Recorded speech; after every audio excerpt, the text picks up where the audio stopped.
Hi, welcome to UATV. Telangana రాజకీయాలు ఊహకు అందనంతగా ఆసక్తికరంగా మారుతున్నాయి. సాఫీగా సాగిపోతున్న తెలంగాణ రాజకీయ ముఖ చిత్రంలో ఎమ్మెల్సీ ఎన్నికలు తెగ ఉత్కంఠని రేకెత్తించాయి.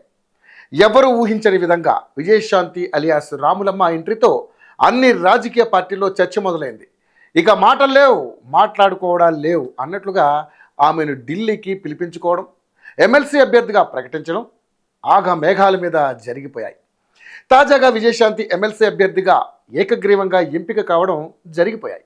ఇదంతా ఒక ఎత్తైతే ఎమ్మెల్సీగా ప్రమాణ స్వీకారం చేసిన తర్వాత విజయశాంతి మాట్లాడిన తీరును చూసి రాజకీయ వర్గాలు షాక్కు గురవుతున్నాయి. రాములమ్మ ఎన్నడూ లేనంతగా ఆమె రాజకీయ విశ్వరూపాన్ని ప్రదర్శించిందని భావిస్తున్నారు.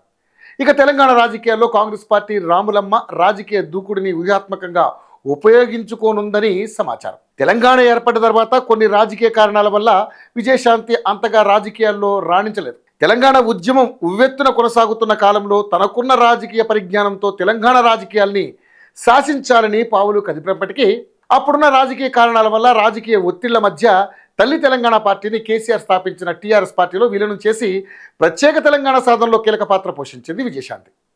ఇక ఆ తర్వాత కాలంలో మెదక్ ఎంపీగా పోటీ చేసి విజయం సాధించింది. గులాబీ బాస్ కేసీఆర్తో ఏర్పడ్డ రాజకీయ విభేదాల కారణంగా టీఆర్ఎస్ పార్టీ నుండి బయటకు వచ్చేసింది. ఇక ఆ తర్వాత కాలంలో కొంతకాలం కాంగ్రెస్ పార్టీలో, మరికొంతకాలం బీజేపీ పార్టీలో కీలకంగా వ్యవహరించి 2023 అసెంబ్లీ ఎన్నికలకు ముందు జాతీయ అధ్యక్షుడు మల్లికార్జున ఖర్గే సమక్షంలో కాంగ్రెస్లో చేరిపోయింది. తాజాగా విజయశాంతి దూకుడు పెంచేశారు. అందుకు కారణం కూడా లేకపోలేదు. విజయశాంతికి ఢిల్లీ పెద్దల ఆశీస్సులు, తెలంగాణ కాంగ్రెస్ ఇన్ఛార్జి మీనాక్షి నటరాజన్ సపోర్ట్ ఉండడం వల్లే రాములమ్మ ప్రెస్ మీట్లో గులాబీ బాస్ కేసీఆర్పై విరుచుకుపడ్డారని అంటున్నారు. ఇటీవల గాంధీ భవన్లో మాట్లాడుతూ బీజేపీ బీఆర్ఎస్పై తీవ్ర ఆగ్రహం వ్యక్తం చేసిన సంగతి తెలిసిందే.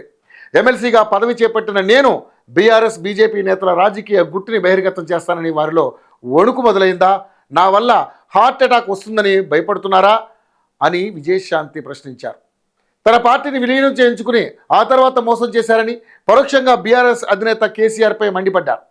విజయశాంతికి తెలంగాణకి సంబంధం ఏంటని కొంతమంది ప్రశ్నిస్తున్నారు. నాకు తెలంగాణకు సంబంధం లేదా?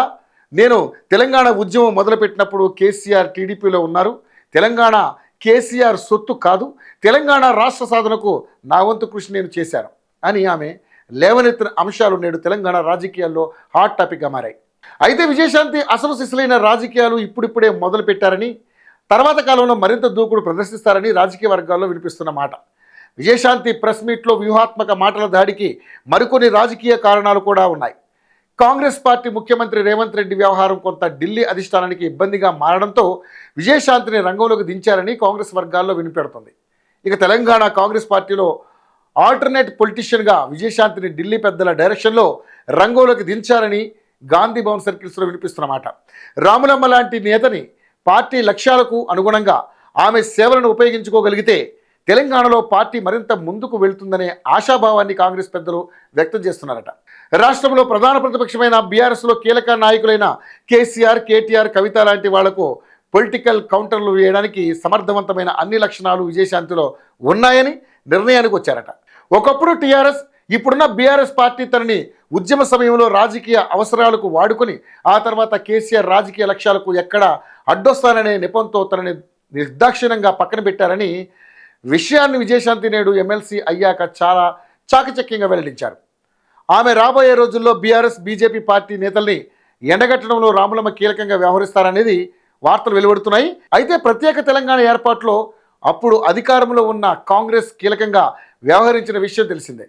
తెలంగాణ రాష్ట్రాన్ని ఇచ్చిన కాంగ్రెస్ నేడు కేసీఆర్ మోసం చేశారన్న సంగతి ఇప్పటికే కాంగ్రెస్ మనసులో పెట్టుకుంది. ఈ అంశాలతో పాటు తెలంగాణ రాష్ట్రంలో కాంగ్రెస్ బలోపేతానికి కసరత్తు మొదలుపెట్టాలని కాంగ్రెస్ సరికొత్త రాజకీయ వ్యూహాలకు పదును పెడుతోంది.